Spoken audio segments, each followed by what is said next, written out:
Okay, I'm sure we'll have a few more folks, but now that it's just 2 minutes after, for those of you that are here, welcome. We'll go ahead and get started with our second career panel. I'd like to welcome today Drs. Mahendra Rao, Andrea Mizaki, and Jim Kovac. Welcome, folks. We're going to go ahead and kick off today's session on startups and industry research. So please take it away, Diana. Thank you. As we all saw based on the introductory videos right before the session, it's apparent that many of our attendees in this panel are naturally those considering careers in industry. And the panelists here are those with much experience in this area. And for the attendees here, the big question that we all look to and ask ourselves is, am I suited for a career in this path? And so the question is, do you think there are certain qualities that have made you more successful in a career in industry? You know, for example, in the little wait time that we had, there was a lot of natural networking going on, so things like that. What qualities do you think made you more successful in this career?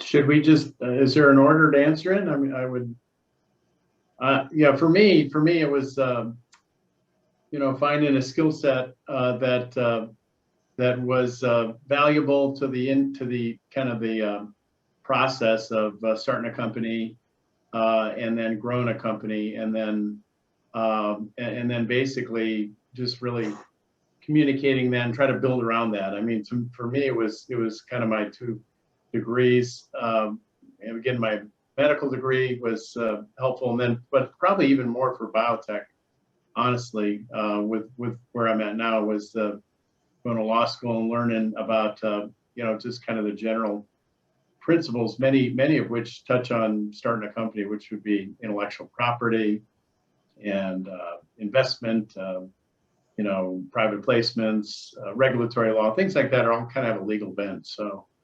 But the beauty of biotech is, in a way, there's so many moving parts.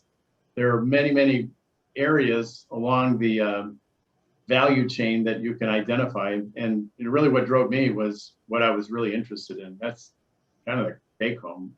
You're gonna work really hard in your career, so just finally find something you're passionate about, and then just talk to people and figure out how that intersects with the value chain and all the many areas that need to be brought to bear to bring a new therapy to market. It's incredible. So that's kind of been my experience. Maybe I'll go next. So in my mind, what's really the critical difference between having an academic career and being able to go into industry is the ability to be flexible. Because all our training as a researcher is to focus on your own project and ultimately lead your own program and do your own science. And that's not what you can do in industry, because it's somebody else's project, somebody else's idea, and somebody else's science. And if you can't make that transition, then you are in big trouble. And the second really most important criteria in my mind for anybody thinking of a career in, let's say, in industry, is this ability to be flexible. Because you are going to likely change jobs more than once. You're going to have to learn new technologies, not because you want to, but because you have to, because that's what your job requires. And those things require to be adaptable in a lot more than you need to be in an academic career, where you can just say, this is what I want to do, and that's how I want to do it. Yeah, I would very much agree with the flexibility. And I think that goes for any role in industry, even as a CEO. The flexibility of, as kind of business needs change, there's no one person who says this is how we do things and this is how it will be for the next 10 years. Things really do change, and the flexibility is pretty critical. And I think that's hard to initially be in academia, especially as you're working under a mentor who is kind of spelling out what you need to be working on. And then you grow to be independent, but you're still very, driven and focused on one project, sometimes for 2 years to 6 years. And that changes when you go to industry for sure.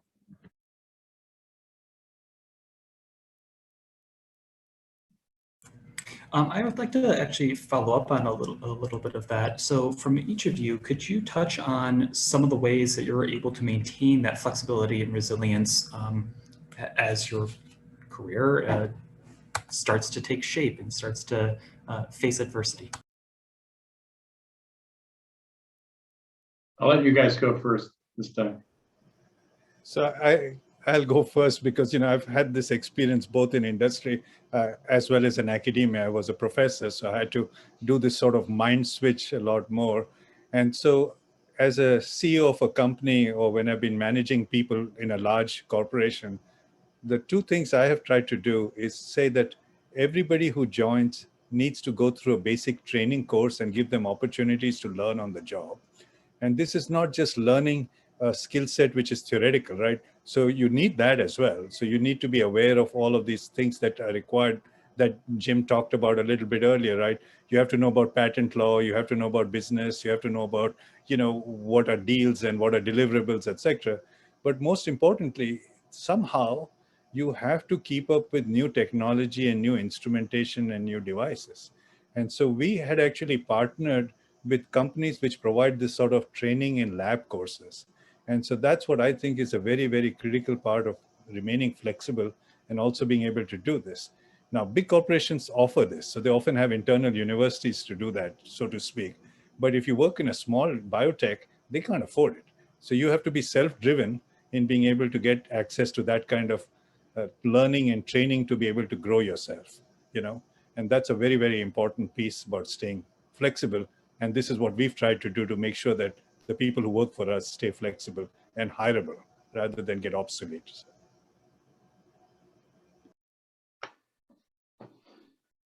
Yeah, and I think similarly, just staying on top of what's happening around you, it really makes then being flexible a little bit more comfortable, is knowing that everything's changing really quickly and we should also be changing then, and making sure that what we're doing is still relevant. And to that point, like state of the art, staying on top of knowing the best equipment to be using, the best methods, because unlike maybe academia, where if you do old methods, well, you'll get a paper published, maybe it's not in Nature, it's in a smaller journal. In a business, we really have to stay cutting edge, or another company will really get that business or own that market. And there's a lot of value in being flexible, but in really being self-aware. And if you stay on top of, I think, those two things, then everything goes a little bit smoother. Yeah, I feel like we have entered this era of rapid innovation, and kind of catalyzed by COVID, and everyone knows well the amazing things that have been accomplished in years when it used to take decades nearly with vaccine development.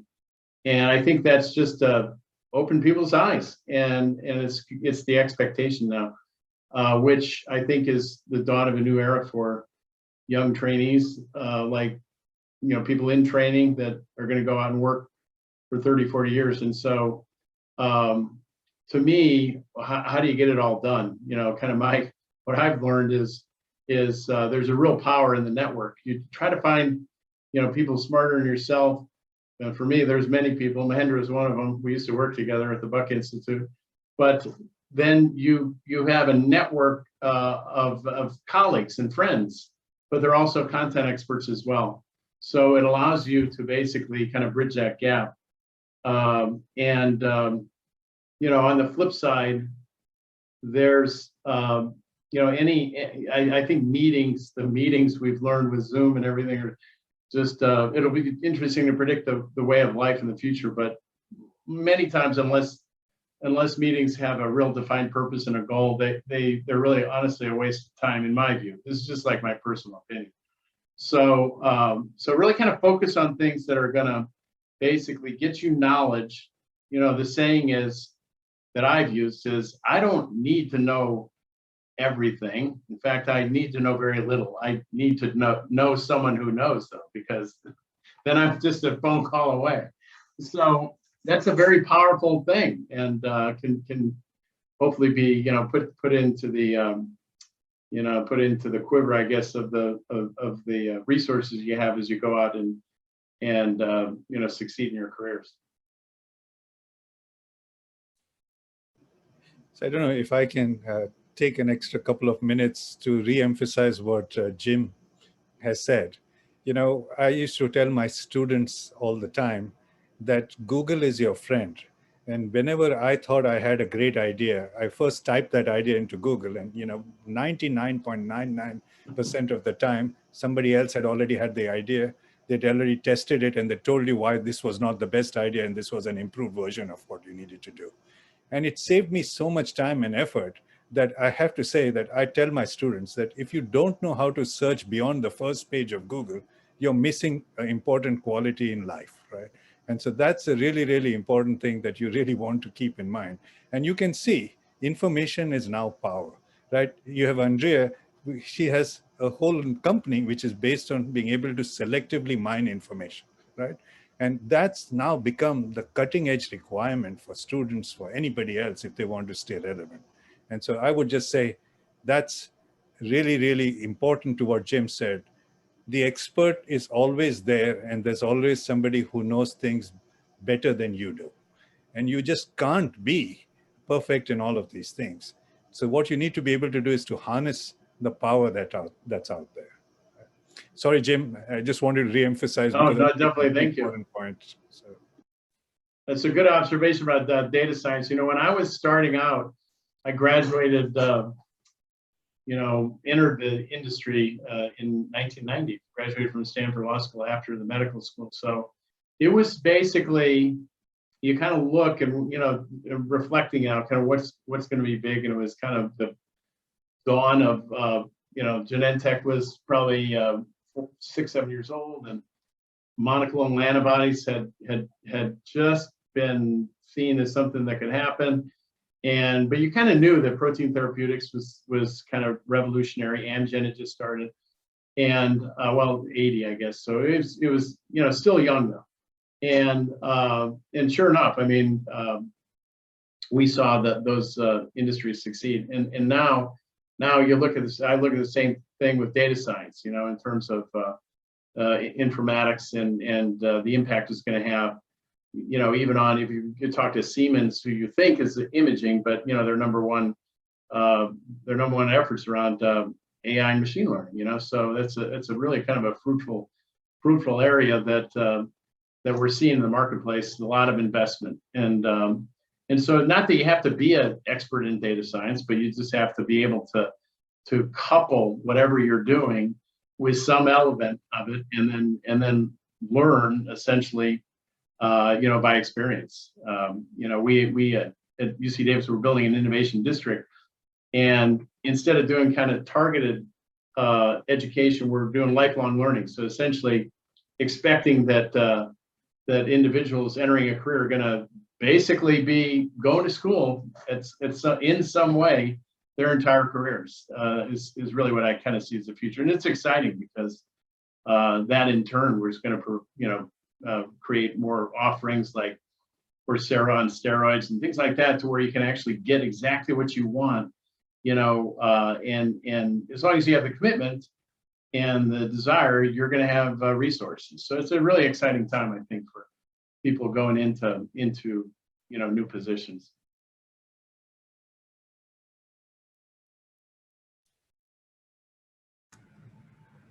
Great, thank you. So Diane actually has a follow-up to this in the chat. So I'll speak in with Diana's voice to ask, what is your thought process when you decide to take on a new project or a new idea? And what aspects of the project would you consider first?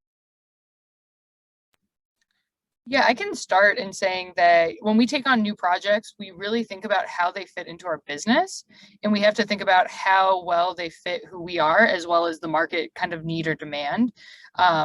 and look at it as a business opportunity. And that's really what you have to do in industry, which I think is maybe a pitfall versus academia, where you can play a little bit more. And I think, you know, being the CEO of a startup, we have to really balance this R&D and exploration with really also pushing our main goals. And so we have to be very careful about taking on new projects early on.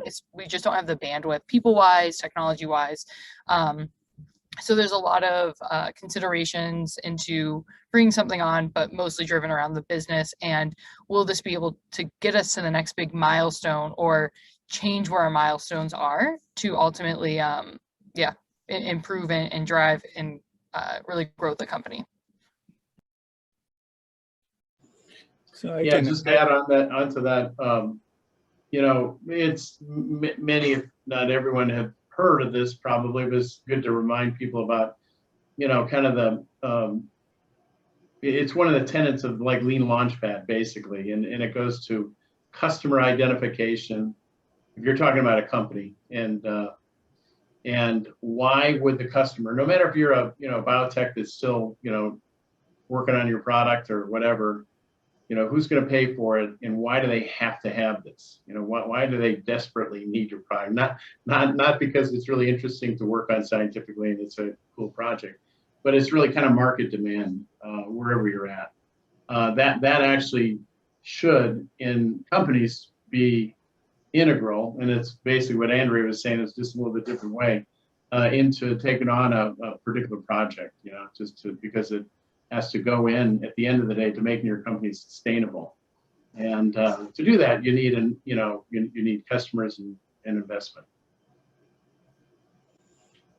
So I'll give you my 2 cents. So, you know, I've worked in many different companies in many different roles, right from being solely on the research side in a company to being the CEO of a company, right? And so my take home from my experience has been that there are different kinds of companies. At one extreme, you have a completely research-based company, early startup, which is 100% of all the money goes into being able to do a research program, which is tightly focused. And at the other extreme, you have a multi-billion-dollar company. Let's just use the example of Thermo Fisher, since I worked for them at one time. And then they really are selling billions of dollars worth of some material or reagent or a widget that they are doing that. Their average R&D expense is less than 1 to 2% of their total budget, while your average R&D expense in a small research company is really like 90%, where your overhead is just the 10% that you're doing. So any project which is of interest to an R&D company will be not of interest to Thermo Fisher, as a general rule of thumb, right? So anytime you think of a project and what you will take depends on what stage your company is at and how much can you allocate to doing, let's just call it blue sky, versus doing something which is related to adding revenue to the bottom line. You will find a lot of takers in any company for revenue to the bottom line type of projects, right? But you will find very little, 1% or 2% in most companies for a blue sky project, and then they'll only do a couple of blue sky projects. And this is even companies which pride themselves in spending a lot of money on research. You know, let's take IBM. It's not biotechnology, but when they started the whole Watson project, right? The Watson project, after a certain stage, had to make revenue, and that revenue was a certain percentage of what they had spent. And if you can't do that, a project will be shut down. And so whichever company you join, whatever you propose and the excitement you have to put it in the context of that company. Hope that makes sense. Yes, thank you very much. And I'd like to, for all the, not only panelists, but everyone in participating, please, if you have questions, either raise your hand or feel free to post in the chat. I have a somewhat tied to something that Dr. Rao was just talking about. So, and this is a question to all of the panelists. Since, especially as Dr. Rao, since you've had both aspects of working at somewhere like Thermo Fisher, an extremely established company, but all of you have roles in either startup or your own foundational research and things like that. was there a particular impetus or something that gave you the confidence, we'll say, to spread out from the established role at an organized institutional industrial company and branch out into, well, an area where you have way more freedom, but also the risk associated with potential failures and all of the headaches of a startup and things like that. And I was wondering if there was something that allowed you to make that sort of leap or transition from established to more cutting edge. So I'll give you my personal take on it. You know, it's always a question of, are you pushed or did you jump, right? Kind of a thing. And most times I have found it all depends on your personality. So many people don't fit into an organization in the classical way. And when they don't, they realize that they want to try to do their own thing. And having worked in a bigger company, to jump to a smaller organization or take a risk then depends on your circumstances and personality. The reverse is often because life is too hard.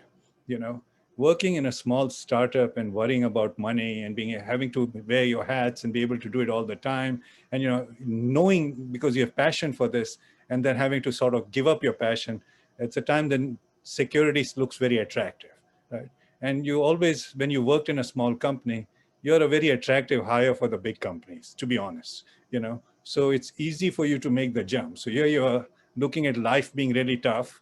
You're looking at struggling to make this thing. And here's somebody telling you, just come work for me. You won't have to worry. We've got this great IRA and this research plan, and you've got 4 weeks of family vacation that you can take. And it starts getting to be attractive, right? So I'll tell you, that's what seems to really happen lots of times. It's personality that dictates it. Overlying that is the circumstance on which direction you're going.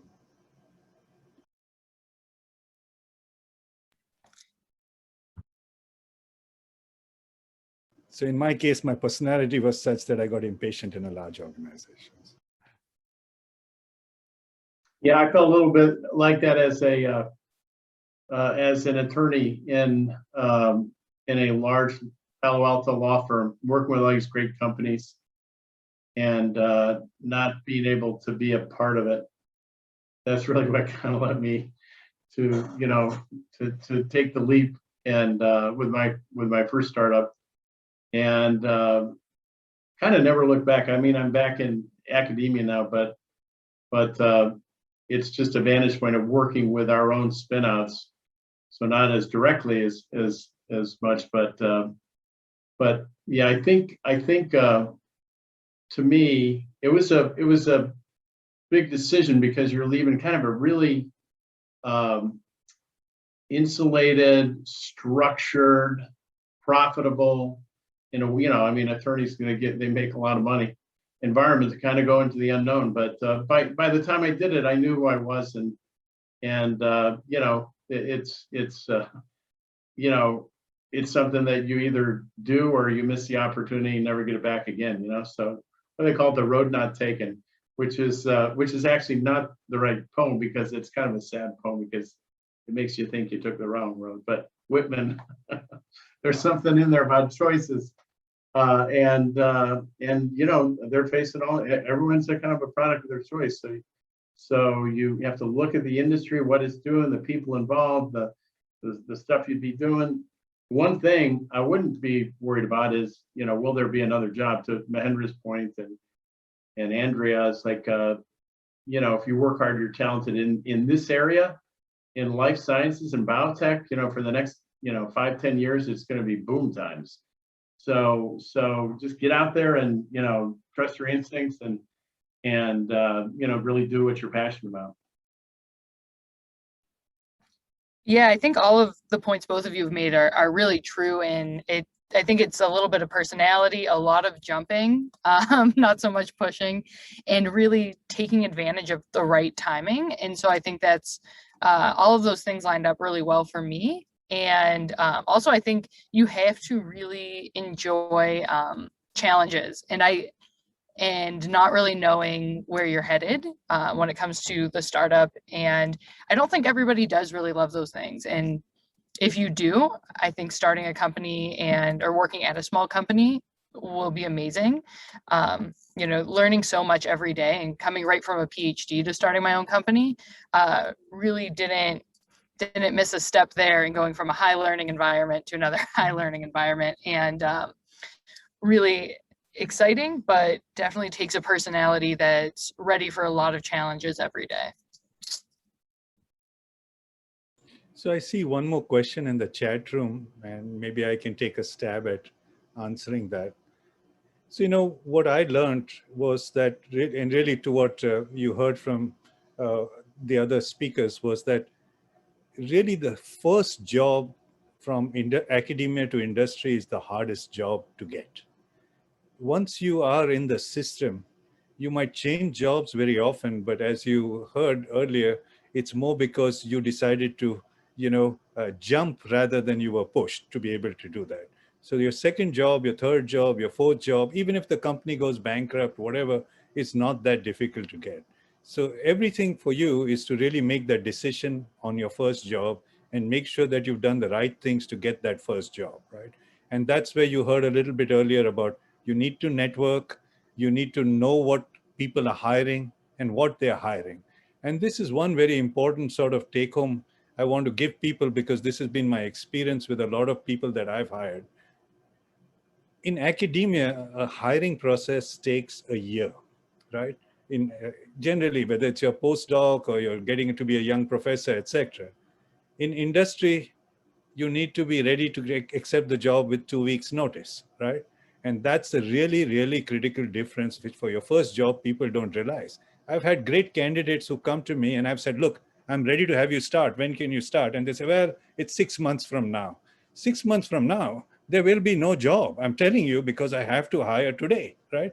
And so I'm sorry if I sound like a broken wheel here, but that kind of timing and planning when you're looking at an academic job versus an industry job is critical. I've had so many postdocs who say, well, when I finish graduation, that's the time I'd start looking for academia and I'll look at industry. And if I don't get an academia job, then I'll take the industry job.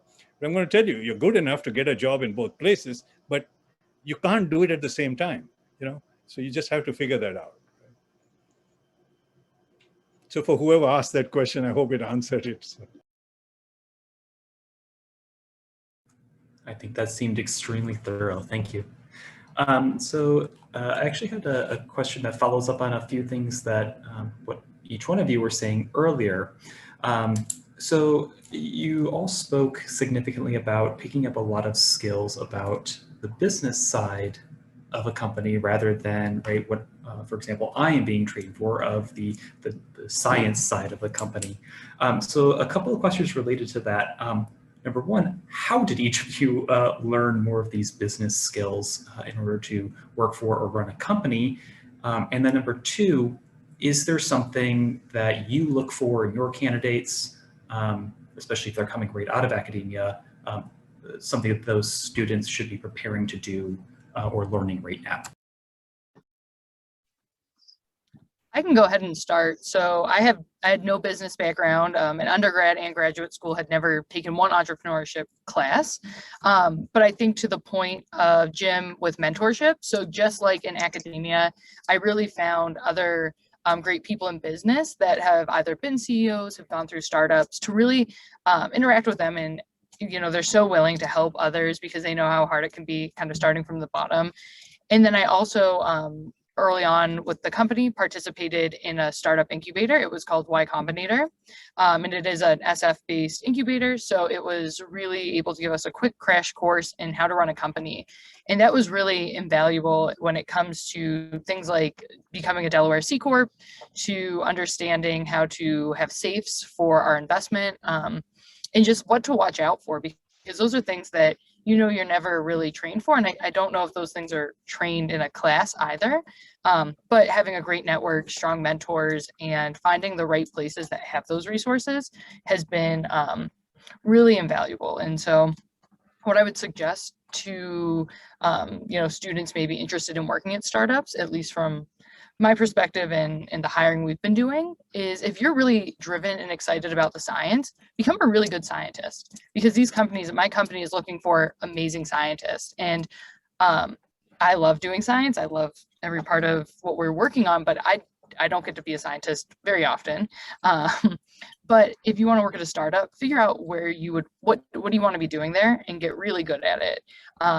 And so we're hiring people who can do their skills or have expertise, and not really people who can know a little bit about everything and not a lot about anything.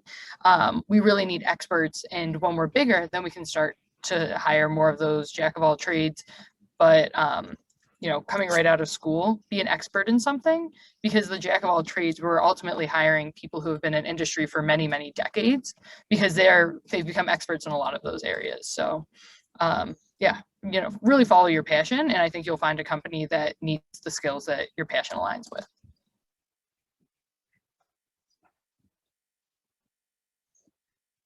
So I couldn't agree more. You know, the bottom line is there's no sort of new degree which will give you a job or a new experience that will give you a job, right? It's you want to be the right person for the job that people are looking for, which means, and you're the right person if you have the right experience or the right passion for the job. Because if you have, and for me, somebody who has the right passion is the person to hire, because they will learn whatever they don't know, right? On the other hand, if I have somebody with an academic degree, it doesn't matter. If they're not interested, they're not going to do anything, right?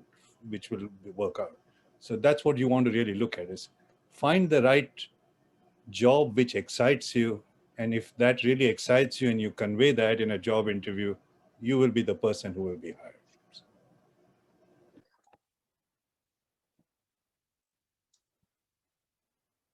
I'll add one more thing to that, you know, about this ability to network. LinkedIn has become a really amazing place for, which is the equivalent of our usual social networks for scientists, right? And ResearchGate and some of these other sort of networks have become really important. And I don't own stock in any of them, or I don't know the people who did it. It's really been very useful. And now I have found many on LinkedIn. So that's a plug for LinkedIn to get your networks, because you can set up your own network, or you can identify people in the same background, and you can do it internationally.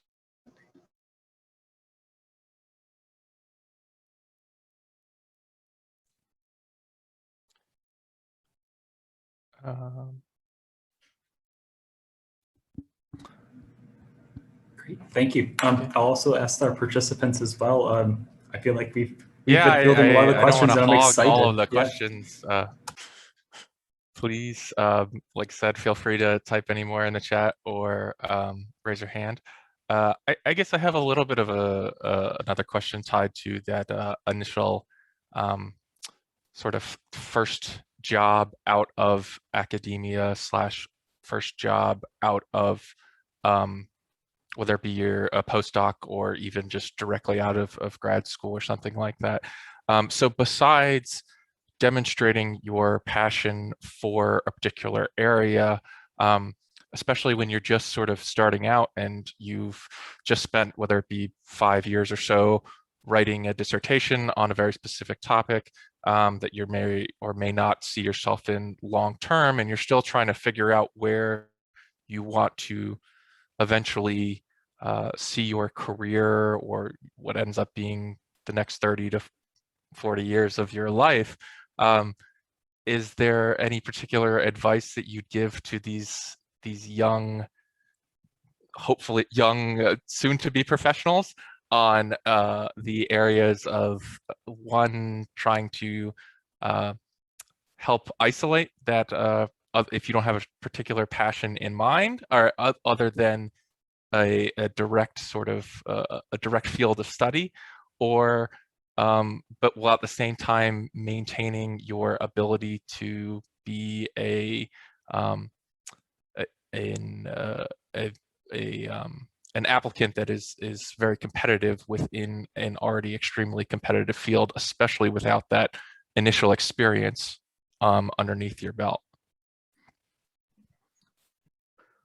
I don't know if it responds exactly to the question, but your question made me think of it, so I thought I would mention it. And it's based on experience at UC Davis Health and others where, I interact a lot with PhDs, really super sharp people, but not going to be a professor. It's just like, you can just tell that the competition essentially is just a numbers game.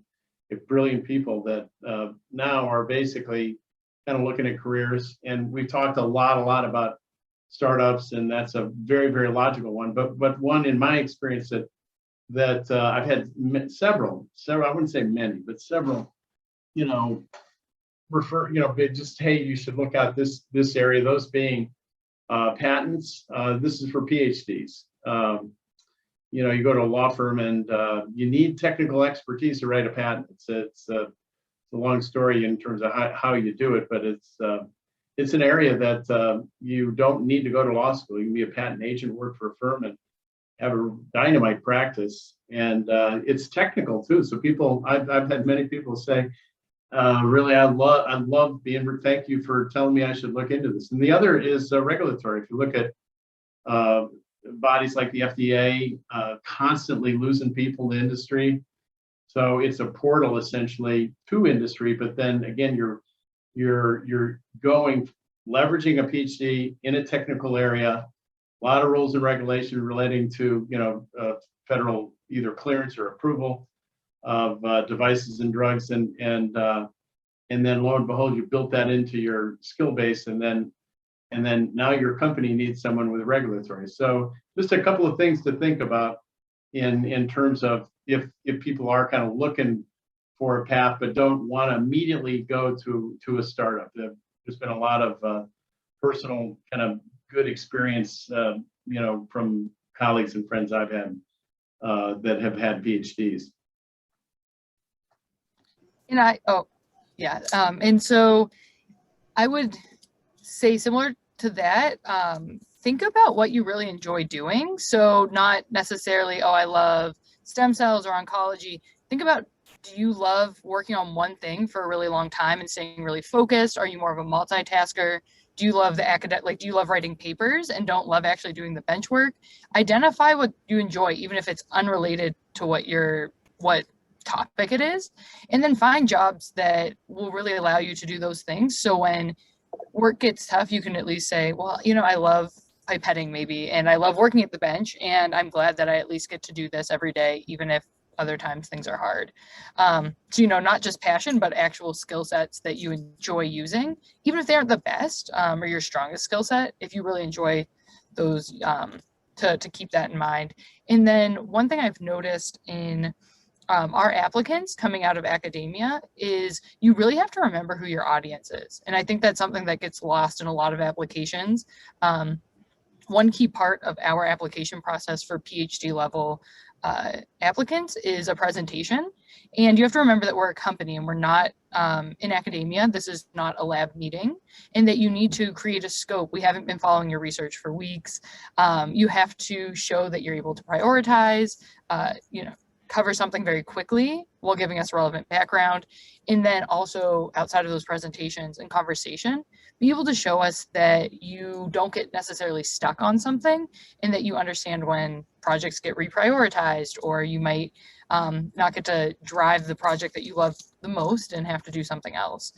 We find that a lot of academics, to those coming out of grad school, are really stuck in that academic mindset, and we're a little hesitant to bring on somebody who might not be able to be very adaptable to now being in a business.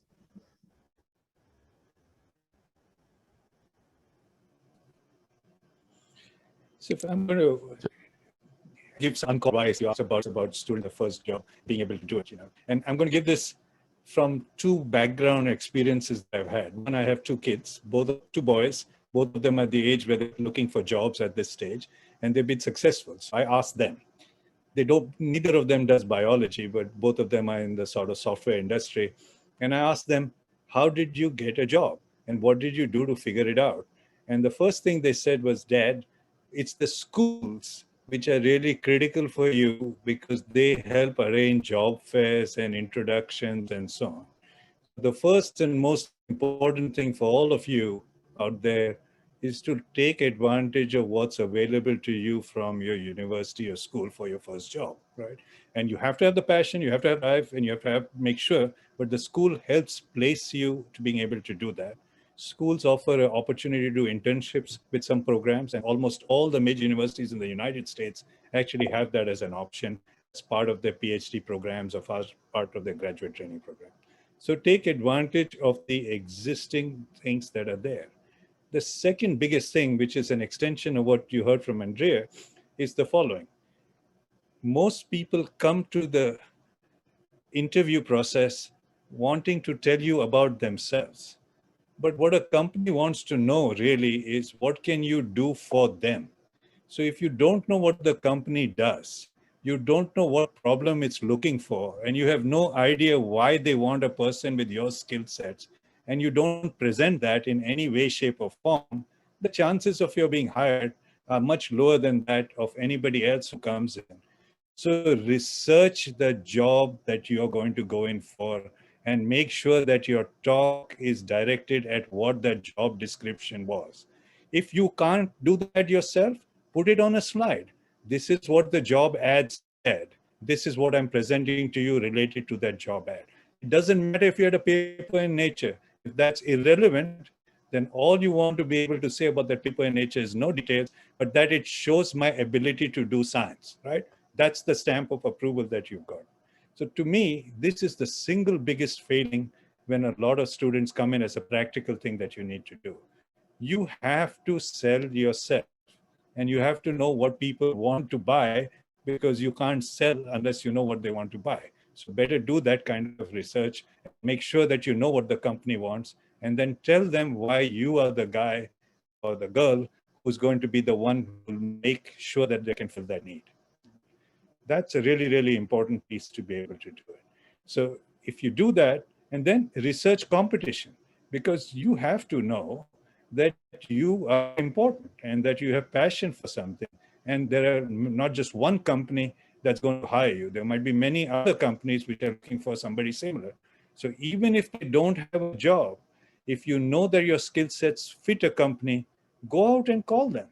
Cold calling is a hard thing to do, and it's a difficult thing to do, but that's why you have headhunters. That's why you have people, and that's why you have contacts and networking. Networking is not to tell somebody, look, can you know this guy, can you get me a job? It doesn't work that way. But if you know a company and a company is hiring something or doesn't have an ad, but you feel you would be the ideal person because your project or your PhD thesis was very related to what they're doing now, write to them or write to somebody you know in the company and say, can you get my CV in front of the right person? And that's all they can do. But the very fact that they've done that means that you've got a referral, and people will now automatically be willing to give you that chance. And then once you interview, then it's up to you. But that referral is the really critical piece, right? Because there are 150 job applicants or 300 job applicants for a single job. And I'm not going to go through all of that in a routine way, so when I'm hiring. So that's the really, really critical thing is you have to be aggressive, but aggressive doesn't mean in your face. It's doing all of this pre-work to know what's the right time and what's the right connection and what's the right way to present yourself, right? So sorry if that was very long-winded, but it's from my experience with a lot of people when they're going in for their first job, is that becomes the single biggest failing. And Andrea was a lot more polite than I was, but nobody wants to sit through a long 1-hour PhD thesis presentation, which you just defended brilliantly 6 months ago. Well, I think those are some very wise words, and thank you so very much. Okay, folks, we are at time, and as loath as I am to say goodbye, I think we should probably end the session. So thank you so very much, everyone. Your time has been extremely valuable, and this is amazing. Excellent insights. Thank you. Thank you for the chance to participate. Take care, everyone. Thank you. Thank you. It's Yeah, all happy to have right. you. Meeting everyone.